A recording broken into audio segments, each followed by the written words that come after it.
प्यारे बच्चों, आज हम द्विघात समीकरण में अपने अध्ययन को आगे बढ़ाते हुए द्विघात समीकरणों के हलों पर विचार करेंगे, अर्थात उनके हल हम किस प्रकार से प्राप्त कर सकते हैं, उन विधियों को सीखेंगे।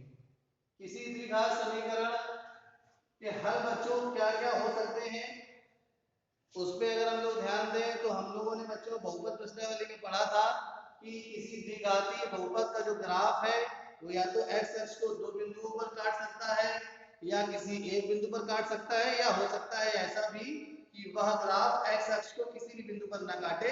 ग्राफ होता बच्चों कैसा है, पहला बोला परवलय के आकार का। तो उसी आधार पर हम लोगों ने उस समय हल के बारे में भी चर्चा करी थी कि अगर ग्राफ एक्स अक्ष को दो बिंदुओं पर काट रहा है तो उसके दो हल, एक बिंदु पर काट रहा है तो एक समान हल, और एक्स अक्ष को अगर ग्राफ किसी भी बिंदु पर नहीं काट रहा है तो द्विघात समीकरण का कोई हल नहीं था। तो बच्चों, जब किसी द्विघात समीकरण का कोई वास्तविक हल नहीं होगा और जब वास्तविक हल होंगे उनको हम किन किन विधियों से हल करेंगे, ये आज हम अपने इस लेक्चर में पढ़ेंगे। तो किसी द्विघात समीकरण को हल करने की तीन विधियां हैं। पहली गुणनखंड विधि, मध्य पद को बांटकर, कक्षा 9 में हम लोगों ने फैक्टराइजेशन सीखे हैं, बिल्कुल उसी प्रकार से। दूसरा पूर्ण वर्ग बनाकर, मेथड ऑफ कंप्लीटिंग स्क्वायर। और तीसरी विधि सूत्र द्वारा श्रीधराचार्य विधि, ये मेथड ऑफ कंप्लीटिंग स्क्वायर का ही एक एप्लीकेशन है। यहाँ पर पहली जो दो विधियां हैं इनसे हम द्विघात समीकरण के अगर वास्तविक हल हैं तो उन्हें ज्ञात कर सकते हैं, और तीसरी विधि से अगर वास्तविक हल नहीं है तो भी उन्हें हम आभासी हलों को भी ज्ञात कर सकते हैं बच्चों।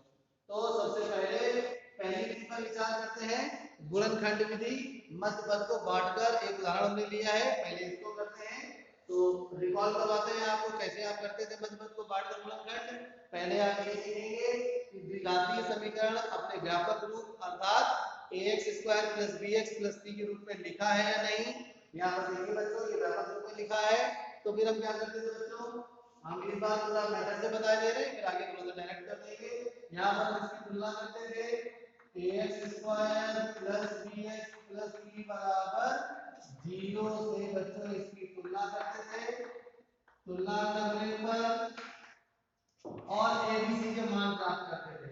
ए एक्स का गुणांक 1 हो जाएगा, बी सॉरी ए एक्स स्क्वायर का गुणांक 1, बी एक्स का गुणांक -3 और सी कांस्टेंट टर्म -10। उसके पश्चात बच्चों क्या करते थे, ये सब काम बच्चों हम आपको करके दिखा रहे हैं, ये सब आप लोग मन में ही करना सीख गए होंगे अब तक, ये बिगिनर्स के लिए है। तो अब उसके पश्चात a गुणे c का करते थे। तो यहाँ पे a गुणे c कितना आया बच्चों, 1 गुणे -10 अर्थात -10। इसके पश्चात बच्चों a गुणे c का मान अगर ऋणात्मक आता था तो हम ये चेक करते थे कि इसके ऐसे गुणनखंड करने हैं जिसको घटाने पर b आए, b के चिन्ह को फिर हमें नहीं देखना है। अब यहाँ पर a गुणे c का मान बच्चों ऋणात्मक अर्थात 10 आया है, तो हम ये देखेंगे कि 10 के ऐसे गुणनखंड जिसको घटाने पर b का मान, b का चिन्ह नहीं देखना, फिर से बता रहे हैं। 10 के ऐसे गुणनखंड जिसको घटाने पर 3 आए, तो 10 के ऐसे गुणनखंड जिसको घटाने पर 3 आए क्या होंगे बच्चों, 5 और 2। 5 और 2 को गुणा करने पर 10 आएगा और घटाने पर 3 आएगा। तो बस इस 3 के स्थान पर हमें 5 और 2 लिख देना है। देखिए 5 गुणे 2 लिख देना है, तो हमारा समीकरण क्या हो जाएगा, एक्स स्क्वायर माइनस बना रहेगा, बस 3 के स्थान पर हमें लिख देना है 5 गुणे 2। 5 गुणे 2 ही क्यों लिखा गया, क्योंकि a गुणे c का मान 10 आया था ऋण का, और जब ऋणात्मक आता है a गुणे c का मान तो हमें उसके ऐसे गुणनखंड करने होते हैं जिन्हें घटाने पर b आए। 5 माइनस 2x ऋण 10 बराबर 0। अब माइनस से कैसे गुणा होगा और x का गुणा होगा, x स्क्वायर ऋण 5x धन 2x ऋण 10 बराबर 0। प्रथम दो पदों में x वैल्यूज है तो x ऋण 5, अंतिम दो पदों में 2 वैल्यूज है, x ऋण 5 बराबर 0।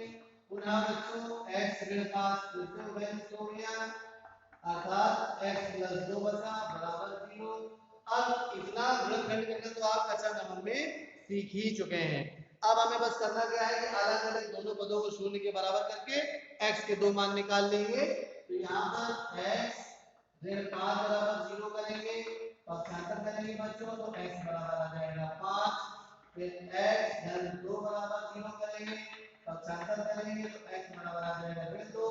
तो बच्चों इस समीकरण के हल क्या हो गए, दो हल प्राप्त हुए और हम ये जानते भी हैं कि किसी द्विघात समीकरण के अधिकतम दो हल हो सकते हैं। तो 5 ऋण 2 इस द्विघात समीकरण के बच्चों हल हो गए।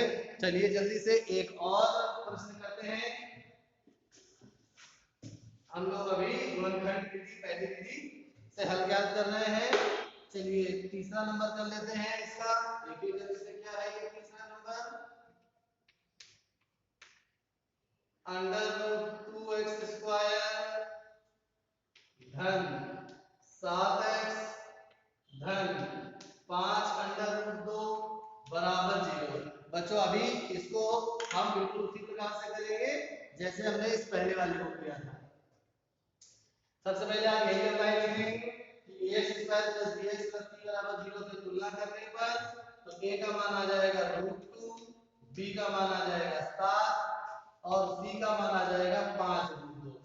इसके पश्चात क्या करेंगे बच्चों, a गुणे c का मान प्राप्त करेंगे तो √2 गुणे 5√2।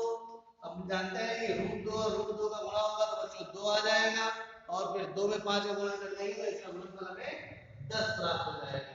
देखिए ध्यान से बच्चों, √2 का मतलब होता है 2 की घात 1/2। तो जब आप √2 गुणे √2 का गुणा करते हैं इसका मतलब 2 की घात 1/2 गुणे 2 की घात 1/2 कर रहे हैं। आधार समान होने पर बच्चों गुणे में घातें जुड़ जाती हैं।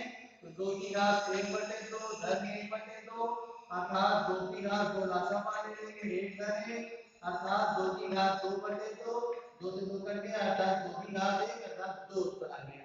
तो इस प्रकार से √2 गुणे √2 2 आ जाता है। तो 2 और 5 का गुणा 10 आ गया। अब जब a गुणे c का मान बच्चों धनात्मक आता है तो हमें उसके ऐसे गुणनखंड करने होते हैं जिसको जोड़ने पर भी आए। तो यहाँ पर 10 के ऐसे गुणनखंड जिसको जोड़ने पर 7 आए, 5 और 2 होंगे।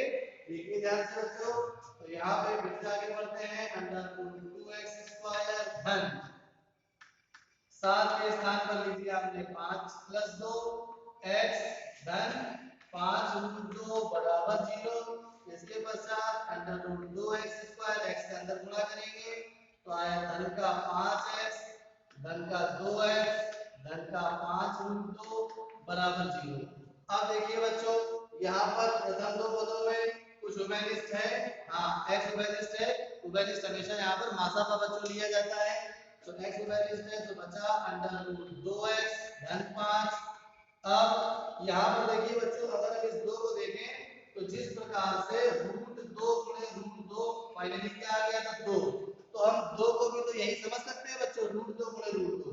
तो इस 2 को अगर हम √2 गुणे √2 समझे तो इस दशा में √2 उभयनिष्ठ आ रहा है और उभयनिष्ठ का मतलब भाग होता है। तो √2 गुणे √2 में जब √2 का भाग देंगे तो बच्चों √2 बचेगा तो √2x यहाँ पर आ जाएगा और धन 5√2 को जब √2 को डिवाइड करेंगे तो केवल 5 बचेगा बराबर 0।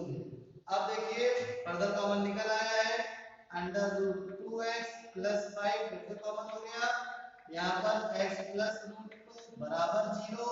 अब √2x + 5 बराबर 0 तो x बराबर आ जाएगा बच्चों -5/√2। अब इसका अगर परमेयीकरण करना चाहें तो परमेयीकरण भी कर सकते हैं, √2 का अंश और हर में गुणा करके तो ये आ जाएगा -5√2/2। उसके पश्चात x + √2 को 0 के बराबर करेंगे तो x बराबर आ जाएगा -√2। तो इस समीकरण के फाइनली हल बच्चों क्या हो गए, -5√2/2 -√2। ये इस समीकरण के हल प्राप्त हो गए बच्चों। चलिए बच्चों धन्यवाद।